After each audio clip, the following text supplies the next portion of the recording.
ആകാശവാണി.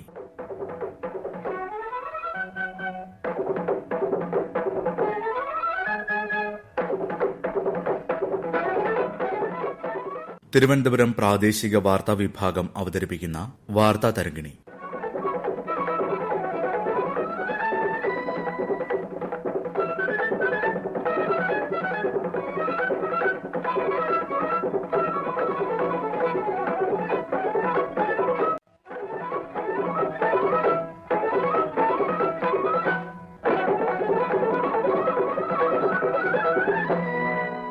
(2024) പെയ്തൊഴിയുമ്പോൾ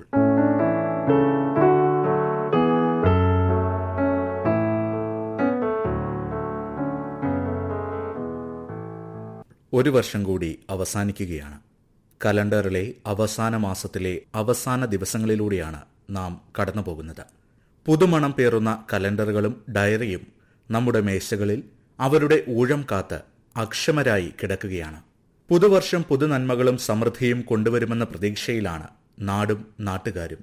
കഴിഞ്ഞുപോയ കാലങ്ങളെ വിസ്മൃതിയിലേക്ക് ചവിട്ടി താഴ്ത്തി ഒരു വർത്തമാനമോ ഭാവിയോ സാധ്യമല്ല എന്ന് പറയപ്പെടാറുണ്ട്.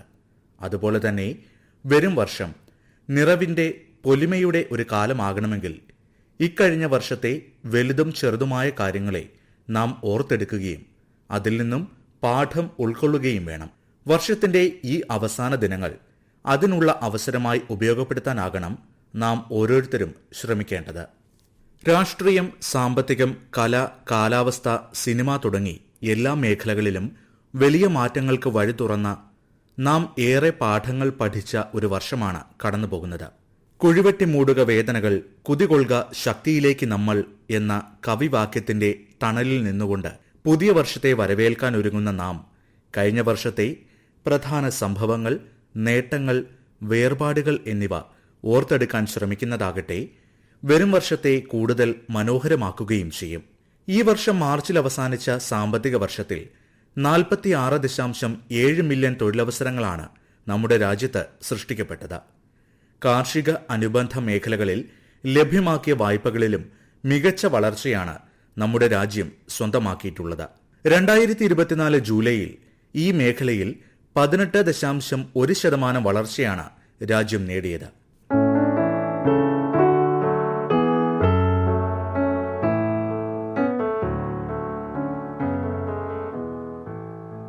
മലയാള സാഹിത്യത്തിന് തീരാനഷ്ടം സമ്മാനിച്ചുകൊണ്ടാണ് 2024 വിട പറയുന്നത്. മലയാളിയുടെ പ്രിയപ്പെട്ട MD അവശേഷിപ്പിച്ചു പോയ ആ ശൂന്യത അതായി തന്നെ നിലകൊള്ളുകയും ചെയ്യും. പക്ഷേ MD വാസുദേവൻ നായർ എന്ന മഹാരഥന്റെ വരികളും വാക്കുകളും കാലാതിവർത്തികളായി നിലകൊള്ളുകയും ചെയ്യും. സാഹിത്യ മേഖലയിലും വലിയ നേട്ടങ്ങൾ സമ്മാനിച്ച വർഷമാണ് 2024. വായിക്കാൻ സമയമില്ലാത്ത, ഫോണിൽ ജീവിക്കുന്ന തലമുറ എന്ന് ആക്ഷേപം കേൾക്കുന്ന മലയാളി യുവത റാം കെയർ ഓഫ് ആനന്ദിയെയും N മോഹനന്റെ ഒരിക്കലിനെയും നെഞ്ചോട് ചേർക്കുന്നതും നാം ഈ വർഷം കണ്ടു. വരും വർഷത്തെപ്പറ്റി വലിയ പ്രതീക്ഷകളാണ് അധ്യാപകനും പ്രശസ്ത കഥാകൃത്തുമായ KS രതീഷിന് പങ്കുവയ്ക്കാനുള്ളത്. 2024 കടന്നുപോവുകയാണ്. ഒരുപാട് എഴുത്തുകൾ മുന്നിൽ കടന്നു വന്ന കാലഘട്ടമാണ്. നിരവധി എഴുത്തുകാർ 2024 എന്നെയും സന്തോഷിപ്പിച്ചിട്ടുണ്ട്. നിരൂപണം ചത്തുകിടന്ന വർഷമെന്നാണ് 2024 ഞാൻ പറയാം. നല്ല വായനകൾ ഉണ്ടാകാൻ, നല്ല എഴുത്തുകൾ ഉണ്ടാകാൻ നിരൂപണത്തിന് വലിയ സാധ്യതയുണ്ട്. അതുപോലെ തന്നെ 2024 മുൻകാലങ്ങളെ പോലെ പാരമ്പര്യവാദികളും നവവാദികളും തമ്മിൽ എഴുത്തിന്റെ പേരിൽ, എഴുത്തിന്റെ ലക്ഷ്യത്തിന്റെ പേരിൽ, ഭാഷയുടെ പേരിൽ ഒക്കെ നിരന്തര തർക്കങ്ങൾ നടന്ന കാലഘട്ടമാണ്. 2025 എന്റെ ഒരു ആഗ്രഹം, രതീഷ് എന്ന മനുഷ്യൻ ജീവിച്ചിരുന്നു എന്നുള്ളതിന് തെളിവായി ഒരു കഥ നിർമ്മിക്കുക എന്നുള്ളതാണ്. മുൻകാലങ്ങളെ പോലെ എന്റെ ഒരു ആഗ്രഹം. മറ്റെഴുത്തുകാരെ പോലെ കാലത്തെ മറികടക്കുന്ന ഒരു സൃഷ്ടി ഉണ്ടാക്കുക എന്നുള്ളതാണ് എന്റെയും ആഗ്രഹം. എഴുത്തിടത്തിൽ വലിയ അസ്വസ്ഥതകൾ കണ്ട വർഷം തന്നെയാണ് 2024. എഴുത്തുകാരന് ഒരു വല്ലാത്ത മാനസിക പ്രതിസന്ധികൾ സൃഷ്ടിച്ച, അവന്റെ പേനയ്ക്ക് ധൈര്യപൂർവ്വം മുന്നോട്ട് ചലിക്കാൻ കഴിയാതായ സാഹചര്യങ്ങളും ഉണ്ടായിട്ടുണ്ട്. വാക്കുകൾ എടുക്കാൻ, ചിലപ്പോൾ കഥാപാത്രങ്ങൾ നിർമ്മിക്കാൻ, ചില കഥകൾ പറയാൻ ഒക്കെ ഭയന്നു പോയ കാലഘട്ടമാണ്. വായനക്കാരന്റെ മുന്നിലേക്ക് കൊടുക്കണമെന്ന് ആഗ്രഹമുണ്ടായിട്ടും വാക്കിനെ ഈ പേനയ്ക്കുള്ളിലും വിരലുകൾക്കുള്ളിലും മനസ്സിനുള്ളിലും കുഴിച്ചിടാൻ ഒരുപാട് എഴുത്തുകാർക്ക് ആ പ്രതിസന്ധി ഉണ്ടായി. 2025 അത്തരത്തിലൊരു പ്രതിസന്ധി ഉണ്ടാകരുത്, അല്ലെങ്കിൽ ഒരു ധീരമായി തന്റെ വാക്കിന് ഹൃദയം കുത്തി തുറന്നു വിടാൻ കഴിയുന്നതാകണം എന്നാണ് ഞാൻ ഏറ്റവും ആഗ്രഹിക്കുന്നത്.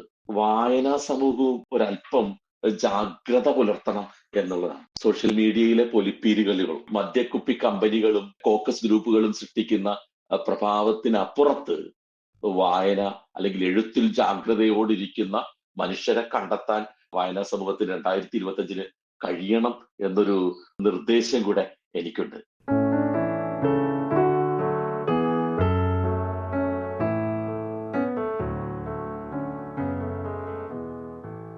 ഇസ്രായേൽ ഹമാസ് സംഘർഷം, ലോക്സഭാ തിരഞ്ഞെടുപ്പ്, ജർമ്മനി, ദക്ഷിണ കൊറിയ എന്നിവിടങ്ങളിലെ ഭരണ നേതൃത്വങ്ങളിലെ അസ്വാരസ്യങ്ങൾ, US പ്രസിഡന്റായി ഡൊണാൾഡ് ട്രംപിന്റെ വരവ് തുടങ്ങി നിരവധി വലിയ മാറ്റങ്ങൾക്കാണ് ആഗോള രാഷ്ട്രീയം 2024 സാക്ഷ്യം വഹിച്ചത്. നമ്മുടെ രാജ്യത്തെയും സംസ്ഥാനത്തെയും ഏറെ സ്വാധീനിക്കാൻ ഇടയുള്ള ഈ ആഗോള മാറ്റങ്ങളെ അവലോകനം ചെയ്യുന്നു പ്രശസ്ത രാഷ്ട്രീയ നിരീക്ഷകൻ ഡോക്ടർ മോഹൻ വർഗീസ്. 2024 കലണ്ടർ വർഷം ലോകം സംഘർഷങ്ങളുടെ വലിയൊരു നിര തന്നെ കാണുകയുണ്ടായി. റഷ്യ ഉക്രൈൻ സംഘർഷം തുടർന്നു. ഇസ്രായേൽ ഹമാസ് പോരാട്ടവും, ഇസ്രായേൽ ഹിസ്ബുള്ള പോരാട്ടവും, ഇസ്രായേൽ ഇറാൻ പോരാട്ടവും മധ്യപൗരസ്ത്യ പ്രദേശത്തെ പിടിച്ചുലച്ചു. അയൽ പ്രദേശങ്ങളിൽ ഭരണമാറ്റങ്ങൾ ഉണ്ടായി. ബംഗ്ലാദേശിൽ വലിയ കാറ്റക്ലിസ്മിക് ചേഞ്ചസ് ആണ് ഉണ്ടായത്. ഇതിനോടെല്ലാം ഭാരതത്തിന്റെ പ്രതികരണം ആവശ്യമായി വന്നു. യഥാർത്ഥത്തിൽ ഒരു സബ് കോണ്ടിനെന്റൽ പവർ എന്ന നിലയിൽ നിന്നും ഒരു ഗ്ലോബൽ പവറായി ഭാരതം ഉയരുകയാണ്. ലോകത്ത് നടക്കുന്ന ഏതാണ്ട് പ്രധാനപ്പെട്ട അന്താരാഷ്ട്ര സംഭവ വികാസങ്ങളിൽ ഭാരതം എക്കാലത്തും നിലപാടെടുത്തിട്ടുണ്ട്. കലണ്ടർ വർഷം ആ നിലപാട് കുറച്ചുകൂടി ദൃഢമായി പ്രകടിപ്പിക്കാനുള്ള ആർജവം കാണിക്കുന്നു. റഷ്യ ഉക്രൈൻ വിഷയം രണ്ട് ഭാഗത്തോടും സമദൂരം പാലിക്കുന്ന ഭാരതത്തെ കാണുന്നു. ഇസ്രായേൽ പലസ്തീൻ വിഷയം എക്കാലത്തും നമ്മുടെ നിലപാട് പലസ്തീനോട് ഐക്യദാർഢ്യം പ്രഖ്യാപിക്കുന്ന ഒരു നിലപാടാണ്. 2 സ്റ്റേറ്റ് സൊല്യൂഷൻ. ഇത് തീർച്ചയായും ഭാരതം ഒരിക്കൽ കൂടി ആവർത്തിക്കുകയാണ് ആ ഒരു കമ്മിറ്റ്മെന്റ്.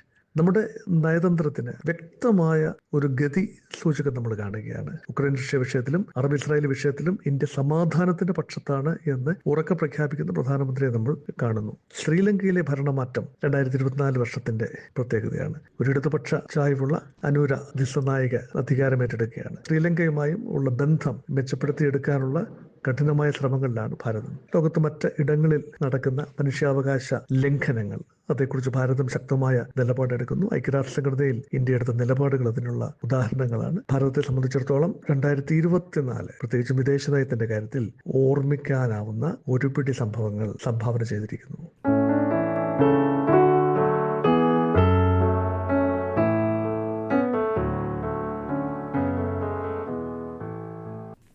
പതിവെങ്ങുമില്ലാത്തവണ്ണം കാലാവസ്ഥയിൽ മാറ്റങ്ങൾ വരുന്നതിനും നാം ഈ വർഷം സാക്ഷ്യം വഹിച്ചു.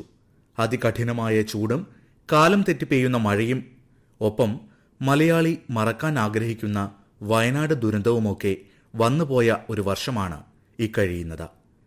കാലാവസ്ഥ പതിവില്ലാത്തവണ്ണം മാറിക്കൊണ്ടിരിക്കുന്നതിനാൽ തന്നെ ഈ മേഖലയിൽ കാതലുള്ളതും കരുത്തുറ്റതുമായ നടപടികൾ വേണമെന്ന് പറയുന്നു CUSAT advanced centre for radar research director doctor S Abhilash. ആഗോളതലത്തിൽ തന്നെ ധാരാളം അതിതീവ്ര കാലാവസ്ഥാ സംഭവങ്ങൾക്ക് സാക്ഷ്യം വഹിച്ച വർഷം കൂടിയാണ് 2024. ഇന്ത്യയിൽ തന്നെ ഏകദേശം 90% ദിവസവും ഒരു തരത്തിലല്ലെങ്കിൽ മറ്റൊരു തരത്തിലുള്ള അതിതീവ്ര കാലാവസ്ഥാ സംഭവങ്ങൾക്ക് ഇന്ത്യയിലെ ഏതെങ്കിലും ഒരു പ്രദേശത്ത് അരങ്ങേറിയതായി നമുക്ക് കാണുവാൻ സാധിക്കും. കേരളവും ഇതിൽ നിന്ന് വിഭിന്നമല്ല. പശ്ചിമഘട്ടത്തിന്റെ എഴുതപ്പെട്ട ചരിത്രത്തിൽ തന്നെ സംഭവിച്ച ഏറ്റവും വലിയ ഉരുൾപൊട്ടൽ ദുരന്തത്തിനാണ് 2024 കേരളത്തിൽ സാക്ഷ്യം വഹിച്ചത്. 2025 തുടക്കത്തിലും വേനൽക്കാലത്ത് ഉഷ്ണതരംഗങ്ങളും ഇടിമിന്നൽ അപകടങ്ങളും സംഭവിച്ചേക്കാം. പ്രകൃതി ദുരന്തങ്ങളുടെ ആഘാതം തദ്ദേശീയ ജനവിഭാഗങ്ങളിൽ കൂടുതൽ പ്രഹരം ഏൽപ്പിക്കുന്ന അവസരത്തിൽ വികേന്ദ്രീയമായ ഒരു ദുരന്ത പ്രതിരോധ ലഘൂകരണ സംവിധാന നയങ്ങൾക്കാണ് എത്രയും വേഗം രൂപം നൽകേണ്ടത്. ജനകീയ പങ്കാളിത്തത്തോടുകൂടിയുള്ള മെച്ചപ്പെട്ടതും കൃത്യമാർന്ന മുന്നറിയിപ്പ് സംവിധാനങ്ങളും രൂപപ്പെടുത്തേണ്ടതായിട്ടുണ്ട്.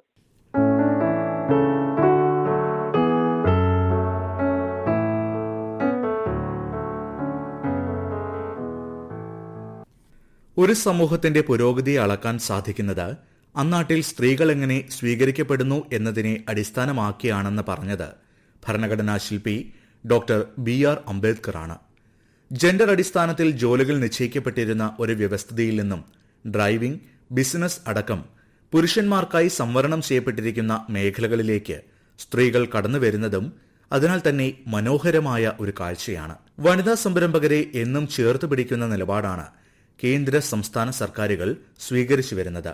തുടക്കം കുറിച്ച് കുറഞ്ഞ നാളുകൾ കൊണ്ട് തന്നെ ഏറെ പേർക്ക് പ്രിയപ്പെട്ടതായി മാറിയ മുദ്ര ബൈ മരിയ സ്ഥാപക മരിയ ഫാഷൻ രംഗത്ത് 2025 ഉണ്ടാകാനിടയുള്ള ട്രെൻഡുകളെപ്പറ്റിയും തന്റെ പ്രതീക്ഷകളെപ്പറ്റിയും തരംഗിണിയോട് സംസാരിക്കുന്നു.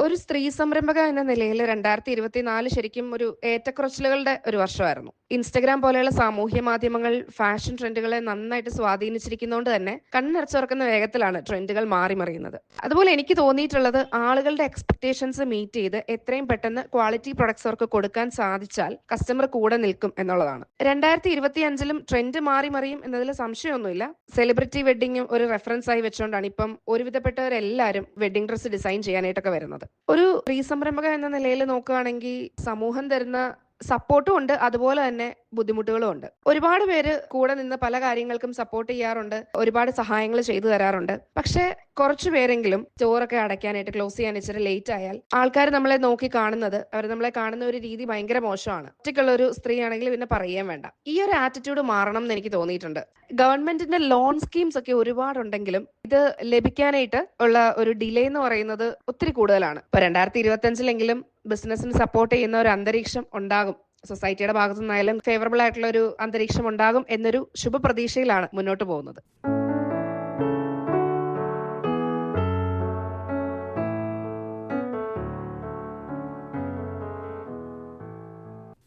ഒരു രാജ്യത്തിന്റെ ഭാവി ഭരണചക്രം തിരിക്കേണ്ടവരാണ് ഇന്നത്തെ വിദ്യാർത്ഥികൾ.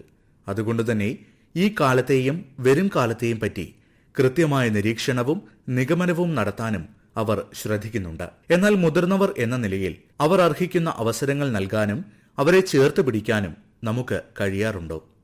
ഈ ഭൂമിയിലെ വിഭവങ്ങൾ വരും തലമുറയ്ക്ക് കൂടി അവകാശപ്പെട്ടതാണ് എന്ന ബോധം നാം ഓരോരുത്തരും വെച്ചു പുലർത്താറുണ്ടോ? കേരള സർവകലാശാല കാര്യവട്ടം ക്യാമ്പസിലെ പൊളിറ്റിക്കൽ സയൻസ് വിദ്യാർത്ഥിനി പ്രവ്യ തരംഗിണിയോട്. കഴിഞ്ഞ വർഷം ഏറ്റവും കൂടുതൽ മാറ്റങ്ങൾ സംഭവിച്ച ഒരു മേഖലയാണ് ഉന്നത വിദ്യാഭ്യാസം എന്നത്. അതുകൊണ്ട് തന്നെ 2025 പുത്തൻ പരിഷ്കരണങ്ങൾ ഈ മേഖലയിൽ ഉണ്ടാവണമെന്ന് തന്നെയാണ് പ്രതീക്ഷിക്കുന്നത്. ഈ വരും വർഷം തൊഴിലില്ലായ്മ നിരക്ക് കുറയുമെന്ന് തന്നെയാണ് പ്രതീക്ഷിക്കുന്നത്. പുതിയ തൊഴിലുകൾ സൃഷ്ടിക്കുവാനും അതുപോലെ തന്നെ പഠിച്ചിറങ്ങുന്ന വിദ്യാർത്ഥികൾക്ക് അവരുടെ പഠനത്തിന് അനുസൃതമായിട്ടുള്ള, യോഗ്യതയ്ക്ക് അനുസൃതമായിട്ടുള്ള ജോലികൾ ഇവിടെ ഉണ്ടാകണമെന്നും കൂടി പ്രതീക്ഷിക്കുന്നുണ്ട്. സദാചാരമടക്കമുള്ള പ്രശ്നങ്ങളെ പരിഹരിച്ചുകൊണ്ട് ഒരു സാമൂഹിക സാഹചര്യം ഇവിടെ ഉണ്ടാകണമെന്നൊരു പ്രതീക്ഷ 2025 ബാക്കി വെക്കുന്നുണ്ട്. രാജ്യം വികസനത്തിലേക്ക് തന്നെ പോകണം എന്നുള്ള ഒരു പ്രതീക്ഷയാണ് 2025 പറഞ്ഞു വെക്കാനുള്ളത്.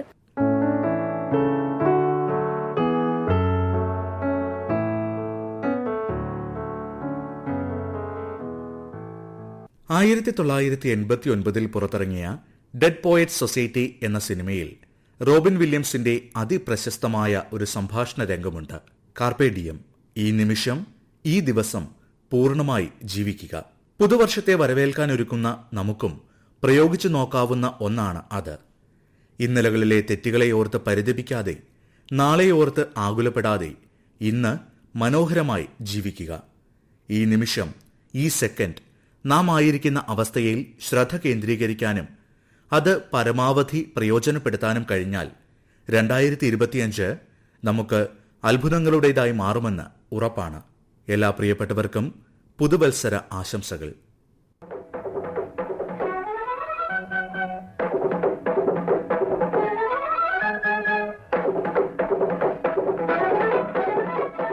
ഏകോപനം മയൂഷ AM. തയ്യാറാക്കി അവതരിപ്പിച്ചത് കരോൾ ത്രേസ്യാമ അബ്രഹാം.